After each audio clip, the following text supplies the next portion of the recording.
সমস্ত মানুষ যখন মারা যাবে আল্লাহ বলবেন আর কোন মানুষ কি আছে? মালাকুল মাউত ফেরেশতা বলবে আল্লাহ কোন মানুষ নাই, এক কাজ করো ফেরেশতাগুলোকে মারা দাও, সব ইন্তেকাল করে দাও। সমস্ত ফেরেশতা ইন্তেকাল হয়ে গেল।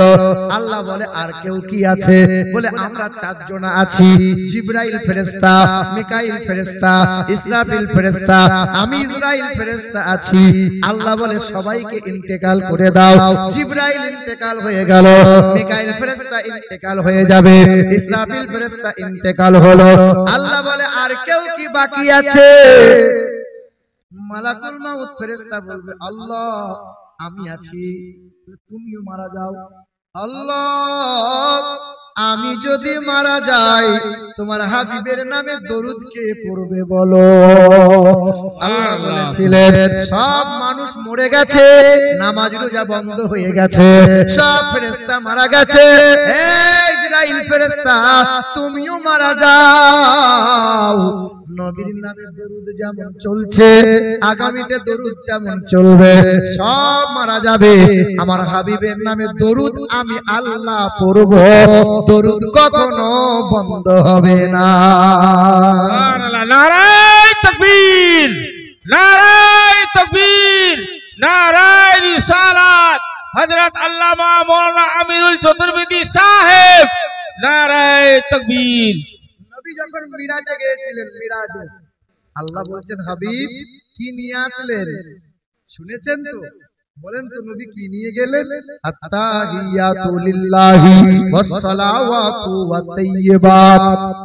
আল্লাহ পাক জবাবে খুশি হয়ে জবাব দিয়েছিলেন আসসালামু আলাইকা আইয়ুহান নাবিয়্যু ওয়া রাহমাতুল্লাহি ওয়া বারাকাতুহু।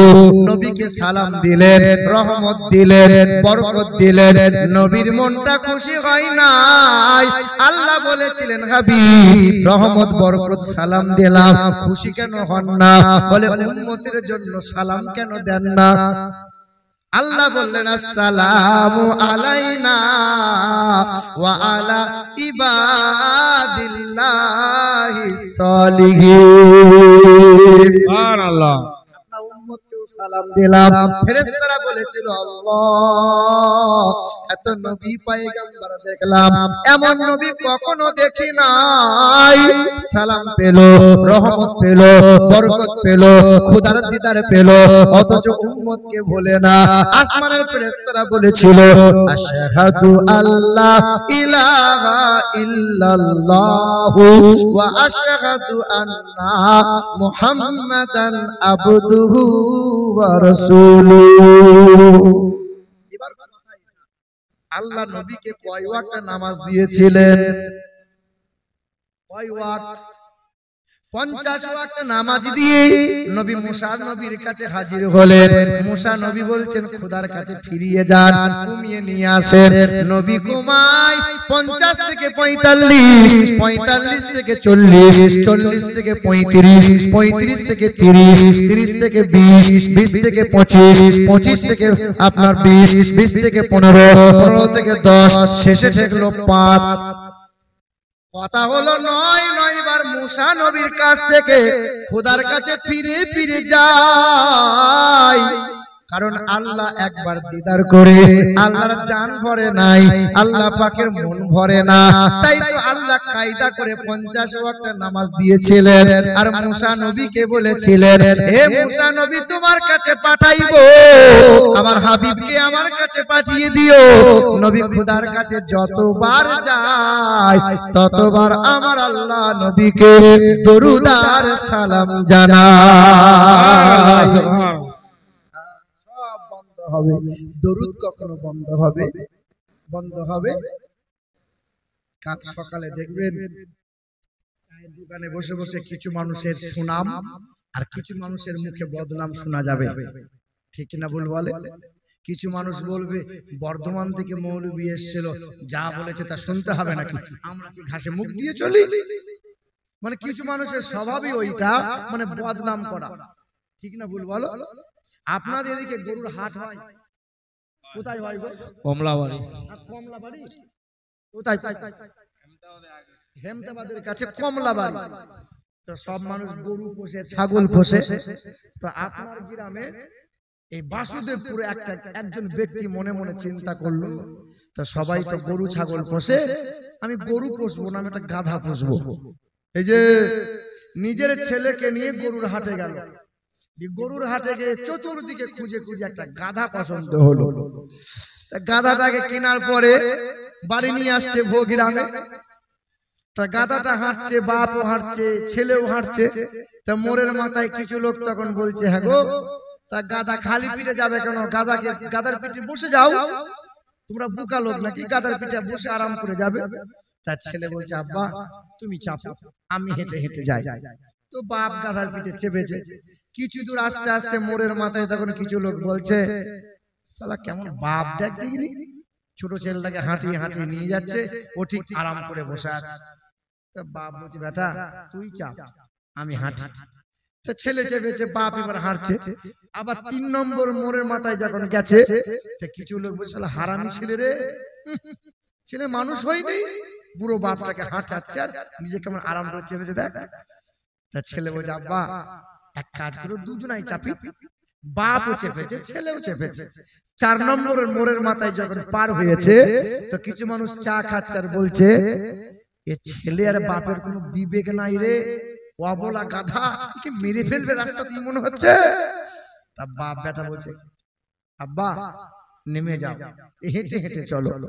বাপ আসছে, চিন্তা করছে চাপলেও দোষ, খালি পিঠে আনলেও দোষ। তা বাসুদেব এই ভোগ্রাম মোড়ের মাথায় যখন এসেছে, তা কিছু লোক, জাগো তোমরা বোকা মানুষ, গাধা হাঁটিয়ে হাঁটিয়ে খালি পেটে কেন চেপে যেতে পারো না? তা মনে মনে চিন্তা করছে চাপলে তো দোষ, আর ছেলে চাপলেও দোষ, বাপ চাপলেও দোষ, বাপ বেটা দুজনে চাপলেও দোষ। তা বলছে, বাপ এক কাজ কর, বাপ আর বেটা মিলে গাধাটাকে কাঁধে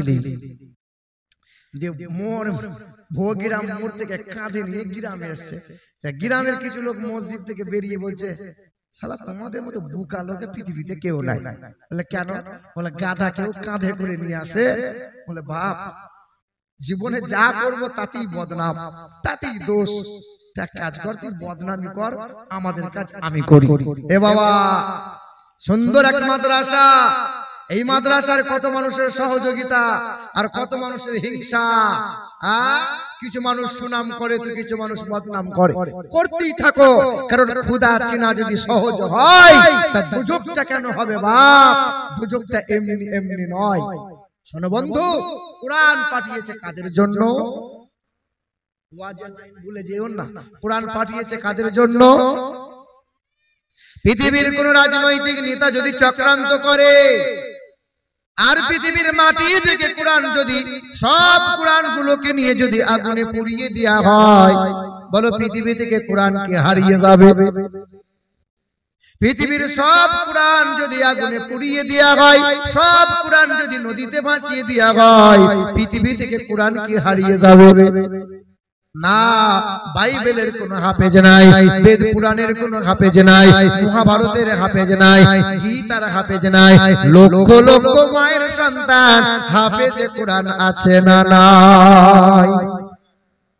যদি আগুন লেগে ধ্বংস হয়, যদি আগুন লেগে ধ্বংস হয় পৃথিবীর সব বইয়ের দোকান, আর বিশ্ব থেকে হারাবে না পবিত্র কোরআন।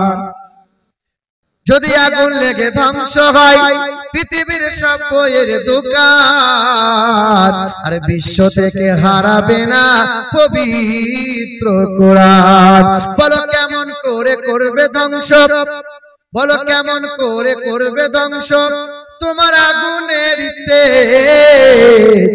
আর বিশ্বে ভরা লক্ষ লক্ষ আছে কোরআনের হাফেজ।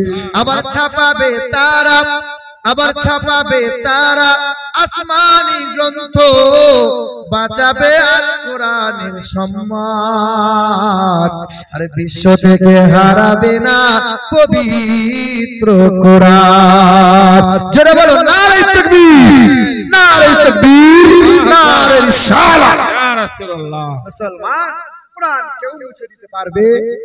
পারবে না। না, পৃথিবীর জমিন থেকে বহু মানুষেরা চক্রান্ত করলো, পৃথিবীর মানুষেরা চেষ্টা করেছিল। আমেরিকা দেশের একজন লেখিকা, ওই মহিলার নাম ছিল লরেন বুথ, খ্রিস্টান ধর্মের মহিলা। ওই মহিলা বড় চক্রান্ত করে নিল পৃথিবীর মাটিতে কোরআনের নাম নিশানা মুছে দেওয়ার জন্য মনে চিন্তা উদয় করে নিল। পাদ্রী পুরোহিতরা বলেছিল, ও লরেন বুথ লেখিকা, পৃথিবীতে অনেক পণ্ডিতরা চেষ্টা করলো, কোরআনের ভুল কেউ বার করতে পারে না। তুমি একটা কাজ করো, ওই কোরআনটা রিসার্চ করো, আর একটা যদি কোরআনের ভুল বার করে দাও, পৃথিবীর মাটিতে সবাই তোমারে মাথায় করে নিয়ে নাচবে।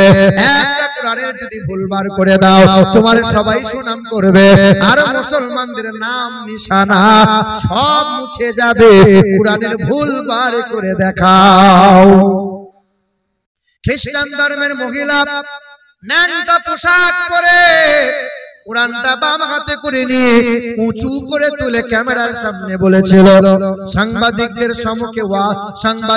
সম্মুখে আওয়াজ করে বলল, বিশ্বের মাটিতে প্রচার করে দাও, মুসলমানরা কোরআন নিয়ে গর্ব করে, কোরআনে কোনো ভুল নাই, কোরআনে কোনো ত্রুটি নাই, এই কোরআনের ভুল বার করবো আমি, আর মুসলমানদের কোরআনের নাম নিশানা সব মুছে দিব।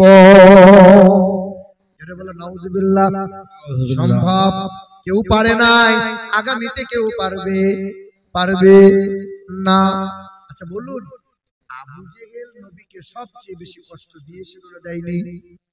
আবু জেহেল নামটা কর্মদোষে না আসলে তার নাম আবু জেহেল? বলুন না, আবু জেহেল নামটা কর্মদোষে হয়েছিল না আসলে তার নাম আবু জেহেল? কর্মদোষে তার নাম হলো আবু জেহেল, কিন্তু আসলে তার নাম ছিল আবুল হাকাম, মানে জ্ঞানের পিতা। পণ্ডিত ছিল, কথায় কথায় কবিতা বানাতো, কথায় কথায় শব্দ তৈরি করতে পারতো। এত বড় পণ্ডিত মানুষটা, এই আবুল হাকাম মানে আবু জেহেলের বাড়িটা কাবা শরীফের খুব দূরে ছিল না কাছাকাছি ছিল? খুব কাছে ছিল। আবু জেহেলের বাড়িটা বড্ড কাছে। এখন তো দারুন নাদওয়া, ওই বাড়িটা বৈঠকখানাটা এখন পিশাবের জায়গা হয়েছে, বাথরুম খানা। আবু জেহেল কোরআন শুনেছে না শোনে নাই? কোরআন শুনেছে। আবু জেহেল নবীকে দেখেছে না দেখে নাই? দেখেছে। নবীর মতো বিশ্বের মহান নেতাকে যখন মনে প্রাণে মেনে নিতে পারলো না, কোরআনের মতো এত মধুর কিতাবকে যখন আঁকড়ে ধরতে পারলো না, তার নবী তখন বলে, ও আবার কিসের জ্ঞানের পিতা? ও তো মূর্খের পিতা, ওর নাম আবু জেহেল। তোমার আমার গ্রামে দেখো কত ভালো ভালো নাম, কারো নাম কুদরতুল্লাহ, কারো নাম রহমতুল্লাহ, কারো নাম কুরবান, কারো নাম আরমান, কারো নাম সুরমান, তো কারো নাম ইরান। নাম ভালো ভালো আছে, কাজগুলো মিলিয়ে মিলিয়ে দেখো। আবু জেহেলের নাম ভালো ছিল, কিন্তু কর্মদোষ বড্ড খারাপ। হ্যাঁ, এবার কোরআন তো লরেন বুথ এই মহিলা লেখিকা কি বললো? কোরআনের ভুল বার করবো। এ আমার মা বোনেরা, ও আমার সোনামণি যুবকেরা, আমার ভাইরা, ওই লরেন বুথ কি করেছিল? কোরআনটা রিসার্চ করতে লাগলো। কোরআনটা পড়ে 1 মাস কেটে গেল, 6 মাস কেটে গেল, 1 বছর কেটে গেল, 1.5 বছর কেটে গেল। ওই মহিলাটা 2 বছর পরে কোরআনটা বুকে নিয়ে হিজাব পরে মাথায় কাপড় দিয়ে কোরআনটা চুমা খেয়ে ক্যামেরার সামনে দাঁড়াইলো। ক্যামেরার সাংবাদিকরা জিজ্ঞাসা করলো, ম্যাডাম 2 বছর আগে ন্যাংটা পোশাক পরে পা হাতে করে বিয়াদবের মতো কোরআন নিয়েছিলে, আজকে কি হয়ে গেল বলো? ওই মহিলা কথা বলার আগে বলল, লা ইলাহা ইল্লাল্লাহু মুহাম্মাদুর রাসূলুল্লাহ। কারণ কি? আজকে কলেমা কেন পড়লে বলো? আজকে কোরআনটা চুমা কেন খাচ্ছ বলো? ওই লরেন বুথ ওই মহিলা বলেছিল, এই কোরআনটা আমি 1 বার 2 বার 5 বার পড়লাম, মনে মনে ভাবলাম আর আমি পড়বো না। পৃথিবীতে অনেক কবির কবিতা আছে, 1 বার 10 বার পড়া হয়, ওই কবিতা পুরাতন হয়ে যায় আর পড়তে ভালো লাগে না। পৃথিবীতে কত রং বেরঙের গান আছে, 1 বার 10 বার শোনা হয়, ধীরে ধীরে গানটা পুরাতন হয়ে যায়। পৃথিবীতে কত ছন্দ দেখা যায়, পৃথিবীতে কত কাব্য দেখা যায়, একবার দুইবার পড়ো আর পড়তে ভালো লাগে না। লরেন বুতি লেখিকা বলে এই কোরআনটা একবার দুইবার পড়লাম, আমি খ্রিস্টান ধর্মের অনুসারী, কোরআনটার সাথে বিয়াদবি করে ভুলবার করতে গিয়েছিলাম, কোরআনটা একবার দুইবার নয়, মনটা বারবার হলো আর একবার পড়ি আর একবার পড়ি, পড়তে পড়তে 2 বছরে কোরআনটা 52 বার আমি তেলাওয়াত করে দিলাম। সুবহানাল্লাহ সুবহানাল্লাহ। কতবার গো? তোমার বৌমাকে জিজ্ঞাসা করো, ওই যে তোমার বিবিকে, হাজি বিবিকে জিজ্ঞাসা করো, জলসায় আসলে পরে ঘুমটা কেটে বসে আর রাস্তাঘাটে চললে পরে পেট বার করে চলে না, এদিকের মহিলারা চলে না, আমাদের ওইদিকে চলে। এ মা, কয়বার বছরে কোরআন পড়লে? রমজান মাস না এলে কোরআন পড়বে না, নামাজ পড়বে না। আর মেয়ের মা বলে আমার মেয়ে এত পরহেজগারি 2টা পাবে না। আপনার ছেলের জন্য মেয়ে দেখতে গেলে মেয়েকে জিজ্ঞাসা করছেন, হ্যাঁ মা কোরআন পড়া জানো? তা আপনার বিয়ান ওই যে বিয়ান হয়েছে না, তখন জানালা দিয়ে উঁকি মেরে বলছে, সামনে আসছে না, পর্দা করছে, এরকম করে উঁকি মেরে বলছে আমার মেয়ে বছরে 18 বার খতম দেয় আর নামাজে পাটি থেকে ওঠে না, আমার মেয়ের মতো মেয়ে হবে না। পাড়ার লোককে জিজ্ঞাসা করো। বাসের কন্ট্রাক্টর দেখেছেন, পুটা বাস ফুল প্যাকটা, আর শুধু বলে ভেতর দিকে যান ফাঁকা আছে, ভেতর দিকে যান ফাঁকা আছে, বলে কি বলে? ও মা জানে আমার মেয়ে কেমন, তারপরে বলে পাড়ার লোককে জিজ্ঞাসা করো, আমার মেয়ের মতো মেয়ে হবে না। ঠিক না ভুল বলে? হায় হায় হায়।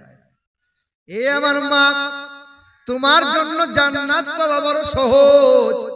আমার হযরত বলছিলেন, আল্লাহ রাসূল বলেছেন, ওয়াল মারআতু ইযা সাল্লাত খামসাহা ওয়া সামাত সাহরাহা ওয়া হাসানাত ফারজাহা ওয়া আতাআত যাওজাহা ফালতাদখুল মিন আই আবওয়াবিল জান্নাতি শাআত। নবী আমার বলেন 4 গুণ ভালো যার। 1 নম্বর হলো ওই মহিলা 5 ওয়াক্ত নামাজ পড়বে, রমজান মাসে রোজা রাখবে, ওই মহিলা স্বামীর সেবা করবে, স্বামীকে তুইতুকারি করবে না, স্বামীকে ভাষা খারাপ করবে না, স্বামীর সেবা করবে, স্বামীকে চোখ রাঙিয়ে কথা কোনোদিন বলবে না। 4 নম্বর হলো ওই মহিলা বেহায়ার মতো পরপুরুষের সাথে ফোনে গল্প করবে না। ওই হিজাব করবে কিন্তু ফোনে চালাবে, বোরকা পরবে কিন্তু ফোনে গল্প করবে। আর এমন এমন বোরকা উঠেছে উঁচু নিচু বোঝা যাইবে কেন বলো? এমন এমন বোরকা পরে মেয়েরা, ন্যাংটা বোরকা পরা তোমার এটা পর্দা নয়, তোমাকে পর্দা করা লাগবে। চুলটা খুলে রাখো স্বামীর জন্য, পরপুরুষের জন্য নয়। জলসা তোরা একটু খবর নিয়ে দেখো, যুবক আর যুবতীগুলো শুধু সুযোগ নেয়। যুবক ছেলে শুধু একবার আসছে যাচ্ছে, আসছে যাচ্ছে, ফোন নম্বরটা দে, একবার দে, হ্যালো করবো, আই লাভ ইউ হবে। এখনো ফেসবুক করছো নাকি? এ মুসলমান, লাজ লজ্জা নাই, শরম নাই। ওই লরেন বুতি লেখিকা 2 বছরে 52 বার কোরআন তেলাওয়াত করলো রে মা, তারপরেও খ্রিস্টান ধর্মের মেয়ে ছিল। তুমি তো মুসলমান, স্বামীটা মুসলমান, বাপ মা মুসলমান, তোমার ঘরে কোরআন আছে, কেন এত বাহানা দিয়ে রাত দিন কাটাইলে বলো? কেন কোরআন তুমি পড়লে না? ছেলে মেয়ের বুকে কোরআন কেন দিলে না বলো?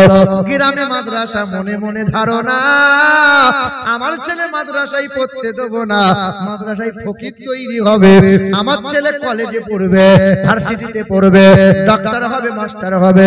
হোক আলহামদুলিল্লাহ, আপনার ছেলে মাস্টার হবে, দোয়া করি। আপনার ছেলে ডাক্তার হবে, দোয়া করি। আপনার ছেলে উকিল হোক, দোয়া করি। তবে এটা বলে যায়, আপনার ছেলে যেন জানোয়ার না হয়ে যায়। তো বাবা, আপনার হাফেজ মৌলবীদের ভালোবাসেন কি বাসেন না? বাসেন কি বাসেন? মৌলবীদেরকে খুব ভালোবাসি, কিন্তু মেয়েটা বিয়ে দেওয়ার সময় মৌলবীর সঙ্গে দেবো না, হাফেজদের সঙ্গে দেবো না। তখন যে দাঁড়িয়ে দাঁড়িয়ে মতে ও শালার সাথে বিয়ে দেবো, যে সুদের কারবার করে তার সাথে বিয়ে দেবো। কারণ মৌলবী তো বেতন কম পাই, খাওয়াতে পারবে না, আফসোস লাগে, তাই একটু মুখ খিস্তি করলাম, কষ্ট নিয়েন না। মানে শালা বললাম, রাগ করলেন নাকি? একটা হলো পাঠশালা, আর একটা হলো কামার শালা, আর একটা বইয়ের ভাই শালা। মানে নেগেটিভটা দয়া করে নিয়েন না। এটা হলো পাঠশালা, শিক্ষার জায়গায় বসে বসে বলছি বাবা, দুঃখ নিয়েন না, রাগ করিয়েন না।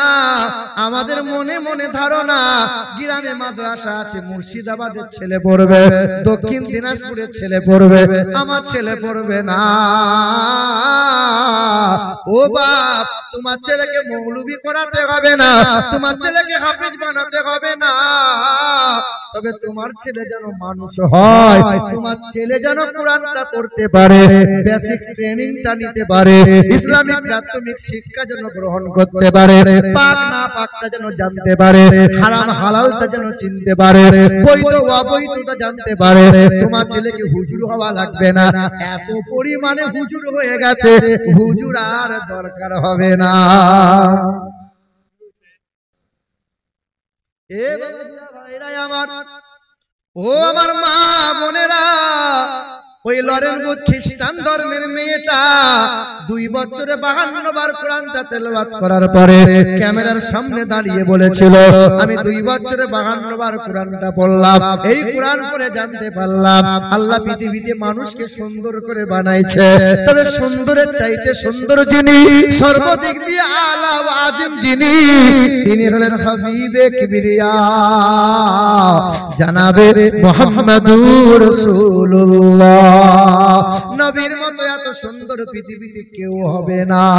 হিন্দুদের বেদে লেখা আছে, আম সন্তা সরতি শতপতি মারমেঘে সুন্দরম মঙ্গলম নরসংসা অততেশাং ভবিষ্যতে মনংশে বেশদানিব বাসুদেবঙ্গরঙ্গী পুণ্যগন্ধানিল স্পর্শ।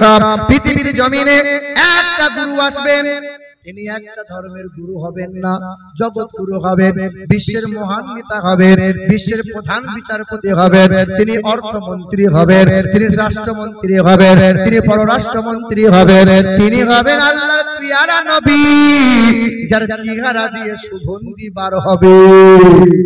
বেদে লেখা আছে, ভগবত পুরাণ 12 নম্বর ছন্দ 2 নম্বর অধ্যায় 21 নম্বর মন্ত্রে বলা আছে, জগৎগুরুর চেহারা দিয়ে সুগন্ধি বার হবে। নবীজির চেহারায় সুগন্ধি বার হতো কি হতো না? আমরা ঘামলে পরে সুগন্ধি বার হয় না, দুর্গন্ধ। নবী ঘামলে পরে সুগন্ধ। আম্মা জানা আয়েশা নবীর ঘাম মোবারকটা নিয়ে শিশির মধ্যে ভরে ভরে রাখতেন, কারো বিবাহ হতো কনের গায়ে ছিটিয়ে দিতেন, গোটা মাজমাটা খুশবুতে খুশবুদার হয়ে যেত। সুবহানাল্লাহ। নবী আমার কোন বাচ্চার মাথায় হাত বুলিয়ে দেয়, ওই মাথা দিয়ে 40 দিন পর্যন্ত সুগন্ধি বার হয়। নবী আমার রাস্তা দিয়ে একবার চলে যায়, যে রাস্তা দিয়ে 40 দিন পর্যন্ত সুগন্ধি বার হয়। বেদে লেখা আছে, আম সন্তা সরতি শতপতি মারমেঘে সুন্দরম মঙ্গলম নরসংসা। তিনি হবেন সত্য প্রিয়, সত্যবাদী, তার চেহারাটা যেন চাঁদি দিয়ে মোড়ানো হবে। পৃথিবীর জমিন থেকে সর্বপ্রথমে যিনি চাঁদে পা রাখলেন, আমেরিকা দেশের বিখ্যাত বৈজ্ঞানিক, ওই বৈজ্ঞানিকের নাম হলো নীল আর্মস্ট্রং। পৃথিবীর জমিন থেকে সর্বপ্রথমে চাঁদে পা রেখেছিলেন তিনি। সালটা ছিল 1969 সাল, জুলাই মাসের 20 তারিখ রাত্রি 11টার সময় চাঁদে পা রাখলেন। চাঁদ থেকে ফিরে এলেন, বিশ্বের মানুষকে 3টে তথ্য দিলেন। হে বিশ্বের মানুষেরা, চাঁদে বিন্দু মাত্র কোনো অক্সিজেন নাই, চাঁদে কোনো উর্বরতা নাই, মানে চাষ করতে চাইতে সম্ভব নয়। আর 3 নম্বর হলো, ওই চাঁদে কালো রেখা, কালো দাগ দেখা যায়। সাংবাদিকরা প্রশ্ন করেছিল, স্যার চাঁদে কেমনে কালো দাগ দেখা যায়? কিসের দাগ? 6 মাস রিসার্চ করার পরে বলেছিলেন চাঁদে অ্যাক্সিডেন্ট হয়েছিল। কি হয়েছিল? চাঁদে অ্যাক্সিডেন্ট হয়েছিল, কোন নক্ষত্রের সঙ্গে অ্যাক্সিডেন্ট নয়, কোন গ্রহের সাথে অ্যাক্সিডেন্ট নয়। মক্কা নগরী থেকে বিশ্বের মহান নেতা আকাশের দিকে আঙ্গুল তুলেছিলেন। বেঈমানরা বলেছিল মোহাম্মদ চাঁদকে দু টুকরো করে দাও। নবী আঙ্গুলটা আকাশের দিকে তুলে একবার ইশারা করেছিলেন, এক আঙ্গুলের ইশারায় চাঁদটা দু টুকরো হয়ে যায়। আবার নবীর আঙ্গুলের ইশারায় চাঁদটা জোড়া লেগে যায়। আজও চাঁদে দাগ দেখা যায়, তবে তার জীবনী পড়ে পড়ে দেখলাম চাঁদে দাগ দেখা যায়, কিন্তু তার চরিত্রে বিন্দু মাত্র কোনো দাগ নাই। হায় হায়, কোন নবীর উম্মত আমরা। হে মুসলমান বাবারা, ভাইরাই আমার, ও সোনামণি বন্ধুরা আমার, শুধু মানুষেরা, পৃথিবীর জমিনে ওই মহাত্মা গান্ধী মারা গেছে। মহাত্মা গান্ধী মৃত্যু হওয়ার 16 দিন আগে উনি একটা চিঠি লিখে দিয়ে গেলেন, আজও ব্রিটিশ মিউজিয়ামে রাখা আছে। ওই মহাত্মা গান্ধী বলেছিল, পৃথিবীর জমিনে অনেক মুনি ঋষির জীবনী পড়লাম, গুরু নানকের জীবনী পড়লাম, গৌতম বুদ্ধের জীবনী পড়লাম, আব্রাহাম লিঙ্কনের জীবনী পড়লাম, তবে নবী মুহাম্মদ রাসূলুল্লাহর জীবনী পড়ে জানতে পারলাম নবীর মতো এমন মহা সুন্দর মহামানব পৃথিবীর জমিনে দুইটা নাই। জিজ্ঞাসা করেছিল ভক্তরা, নবী মুহাম্মদের কি সৌন্দর্যতা দেখলেন? ওই দিন মহাত্মা গান্ধী বলেছিল, পৃথিবীর জমিনে জীবনে যিনি একটাও মিথ্যা কথা বলেন নাই নবী মুহাম্মদ রাসূলুল্লাহ, যিনি জীবনে কখনো কোনো দিন কোনো মানবের সঙ্গে দুর্ব্যবহার করেন নাই নবী মুহাম্মদ রাসূলুল্লাহ, যিনি জীবনে কখনো কোনো দিন পশু পক্ষীর সঙ্গে দুর্ব্যবহার করেন নাই নবী মুহাম্মদ রাসূলুল্লাহ, যিনি জীবনে কখনো কোনো দিন বিনা কারণে গাছের ফল ফুল পাতা ছেড়েন নাই নবী মুহাম্মদ রাসূলুল্লাহ।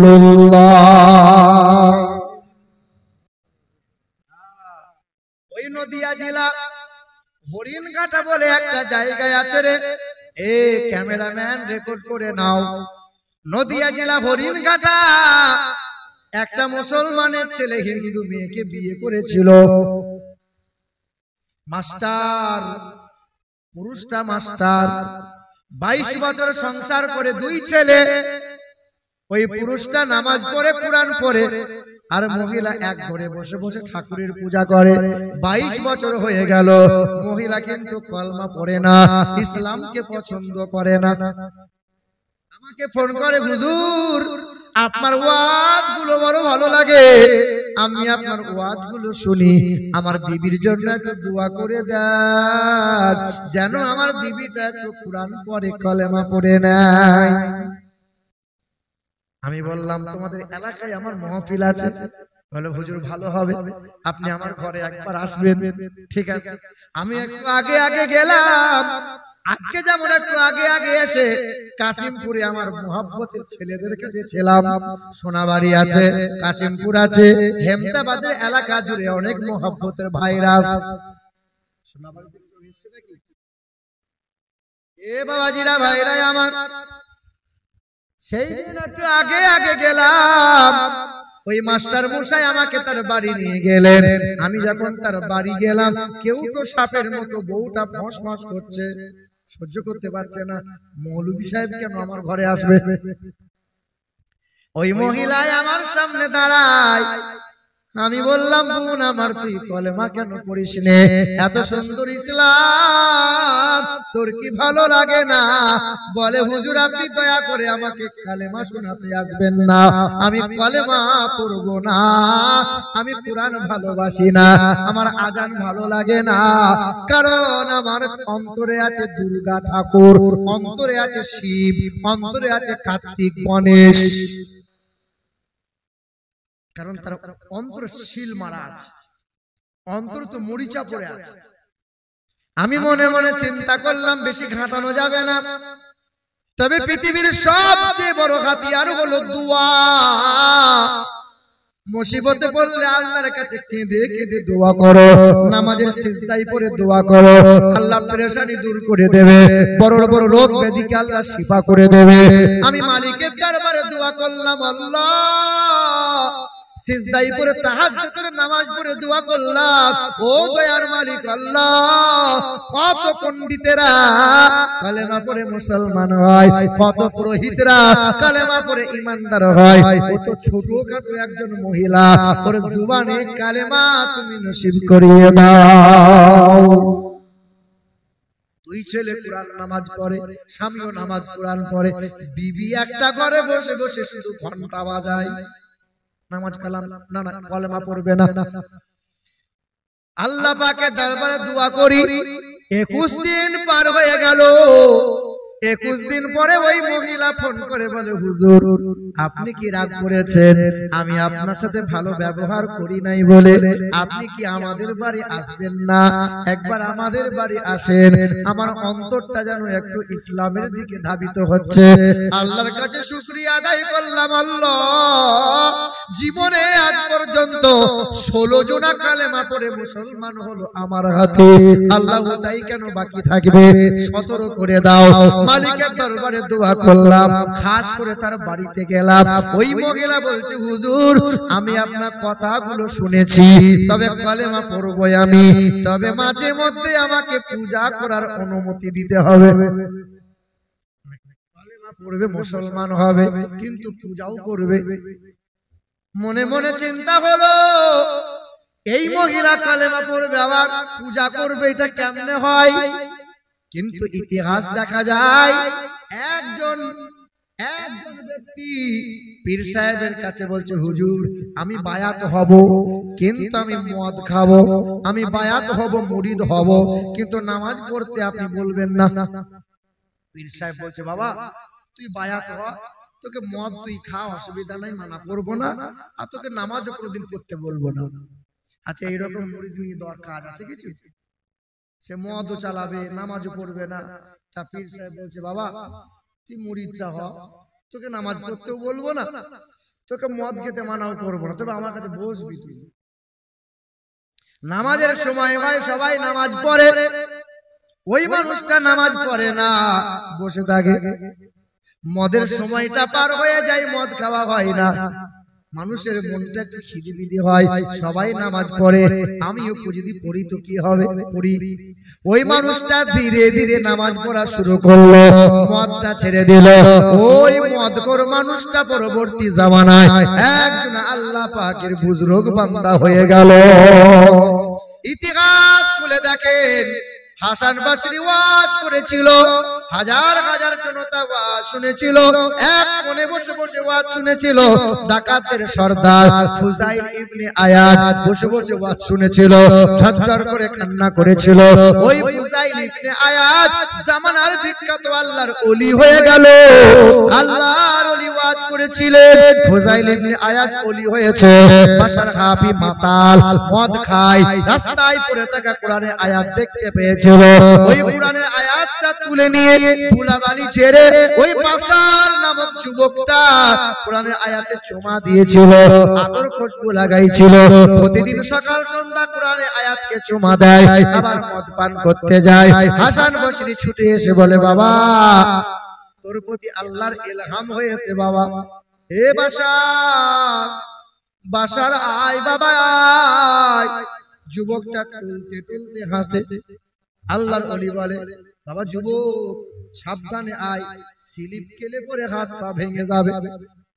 মাতাল বলে, হুজুর আমার যদি হাত পা ভেঙে যায় 4 মাস সময় লাগবে, হাত পা সেটিং হয়ে যাবে। তবে হুজুররা যদি পা স্লিপ করে দেয়, সমাজে কোনোদিন ঠাড়ো হয়ে দাঁড়াতে পারবে না। আল্লাহর ওলি চিন্তা করছে, যাতে মাতাল তালে মাল ঠিক আছে। বলে বাড়ি আয়। বাড়ি নিয়ে যাওয়ার পরে জিজ্ঞাসা করে, বাবা তুই জীবনে কোনো ভালো কাজ করেছিস নাকি বল? বলে, হুজুর জীবনে কোনো ভালো কাজ করি নাই, কোরআনের আয়াত রাস্তায় পড়েছিল, তুলে চুমা দিয়ে আদর করে রেখেছিলাম, সকাল সন্ধ্যা সুগন্ধ দিই আর চুমা দিই, আল্লাহর বড় পছন্দ হয়েছে। হে বাশার তওবা করে গোসল করে নাও, অঙ্গীকার করে নাও। আল্লাহর দরবারে কান্না করেছিল। ওই যুবক নওজোয়ানটা পরবর্তীতে আল্লাহর ওলি বাশার হাফি হয়ে গেল। মহিলাটা বলছে আমি কালেমা পড়তে পারি হুজুর, কিন্তু আমাকে পূজা করতে দিতে হবে। মনে মনে চিন্তা করলাম অসুবিধা নাই, তাই কর।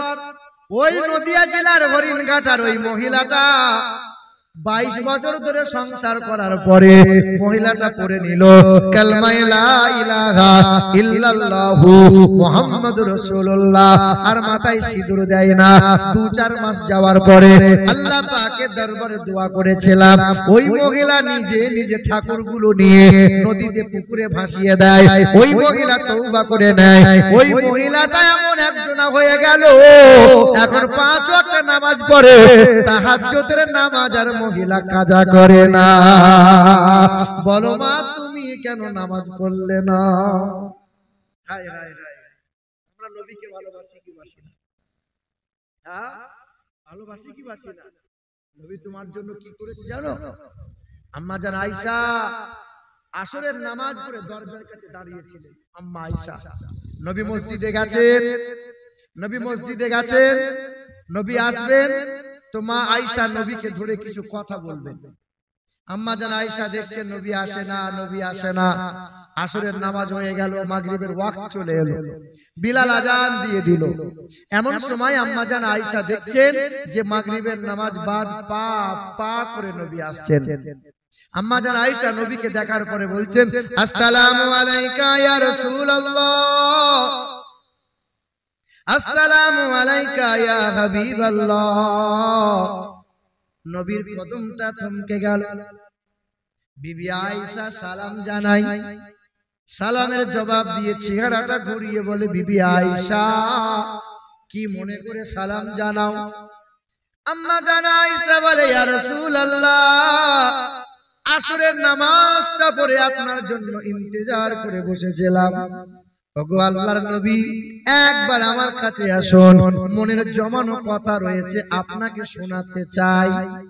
নবী আমার বলছেন, আয়েশা আজকে তোমার কোনো কথা শুনবো না, যেদিন তোমার ঘরে পালি হবে আমি তোমার কাছে আসব, তোমার সব কথাগুলো আমি নবী শুনবো, আজকে নয়। আম্মা জান আয়েশা বলেন, ইয়া রাসূলুল্লাহ, আপনার জন্য ইন্তজার করে দাঁড়িয়েছিলাম গো নবী, আপনি একবার কাছে আসেন, আপনাকে কথা শোনাবো। কথা দুটো বড় গোপন কথা, তবে হুজুর আপনাকে কোনো ভালোবাসা আজ দেব না, কোনো প্রেম নিবেদন আমি আয়েশা করব না। নবী কাছে গেলেন, বলো আয়েশা কি এমন কথা আছে বলো। আম্মা জান আয়েশা বলছেন, হুজুর এমন ফাঁকা জায়গায় বলা যাবে না, একটু ঘরের মধ্যে চলেন। নবীজির হাতটা ধরে আম্মা জান আয়েশা ঘরে নিয়ে গেলেন।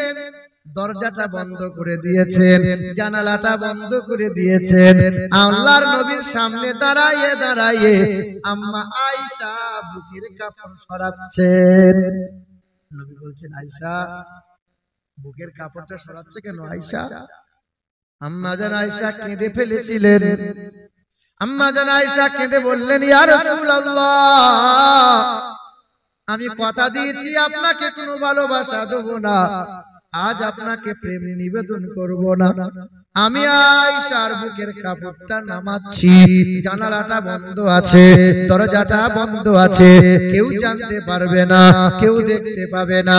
ওগো নবী, একবার নয়ন ভরে আমার কাপড়টা দেখে, এই কাপড়টা যে আর পরা যায় না। নবী আমার কাপড়টা দিয়ে তাকায়, নবী ঝরঝর করে কেঁদে ফেলে। আম্মা জান আয়েশাকে বলে, আয়েশা এমন ছিঁড়া কাপড় পরে কেমনে রাত দিন কাটাও আয়েশা? আম্মা জান মাথা নত করে বলেছিলেন, ইয়া রাসূলুল্লাহ, পরনের একটাই মাত্র কাপড়, দ্বিতীয় কোনো কাপড় নাই গো নবী, তাই তো আপনাকে পার্সোনাল ভাবে ঘরে রেখেছি, আর একটা কাপড়ের যদি ব্যবস্থা করে দেন আমি আয়েশার বড় ভালো হয়। নবী বলেছিলেন, আয়েশা রে, আমি উম্মতির কথা ভাবতে ভাবতে আয়েশা আমি তোমার ভাবনাকে ত্যাগ করে দিয়েছি। আয়েশা তুমি একটা ছিঁড়া কাপড় পরে রাত দিন কাটাচ্ছ। আয়েশা, আয়েশা তুমি চিন্তিত হয়ে না। আয়েশা তুমি আর কিছুদিন ছিঁড়া কাপড় পরে দিন কাটাও, আমি তোমার জন্য মেহনত করে অর্থ জমাইয়ে আর একটা শাড়ি আমি আয়েশা তোমাকে কিনে দেবো। একটা শাড়ির দরকার ছিল সেই দিন। আম্মা জান আয়েশার ঘরে একটা মাত্র ছিঁড়া কাপড়, ওই কাপড়টাই আবার গোসল করে পরে, ওই কাপড়টাই পরিধান করে, ওই কাপড়টা একটা মাত্র কাপড়, দ্বিতীয় কোনো কাপড় নাই। নবী বলেছেন, আয়েশা তুমি এমন সময় আমার কাছে কাপড় চাইলে এই সময় দেওয়ার মতো ক্ষমতা আমার নাই। আয়েশা আমি কাজ করব, আমি মেহনত করব, আয়েশা আমি তোমার জন্য শাড়ি কিনে নিয়ে আসব। আব্বা একটা শাড়ির দরকার ছিল। এখানে কোনো মা, এখানে কোনো ভাই নাই যে নবীর বিবি আম্মা জান আয়েশাকে একটা শাড়ির মূল্য স্বরূপ 1000 টাকা দেবে। নবীর বাগানের জন্য আম্মা জান আয়েশার একটা শাড়ির দরকার ছিল। একটা শাড়ির হাদিয়া স্বরূপ কোনো মা, কোনো বোন, কোনো ভাই 1000 টাকা দেওয়ার মতো কোনো আব্বা পারবে? আপনি দেবেন? কি নাম ভাইয়ের? ওই কমিটি ছেলেরা কি নাম আছে? কামাল হোসেন। নারে তাকবীর, নারে রিসালাত। আমাদের কামাল হোসেন বাবু 1000 টাকার দাতা।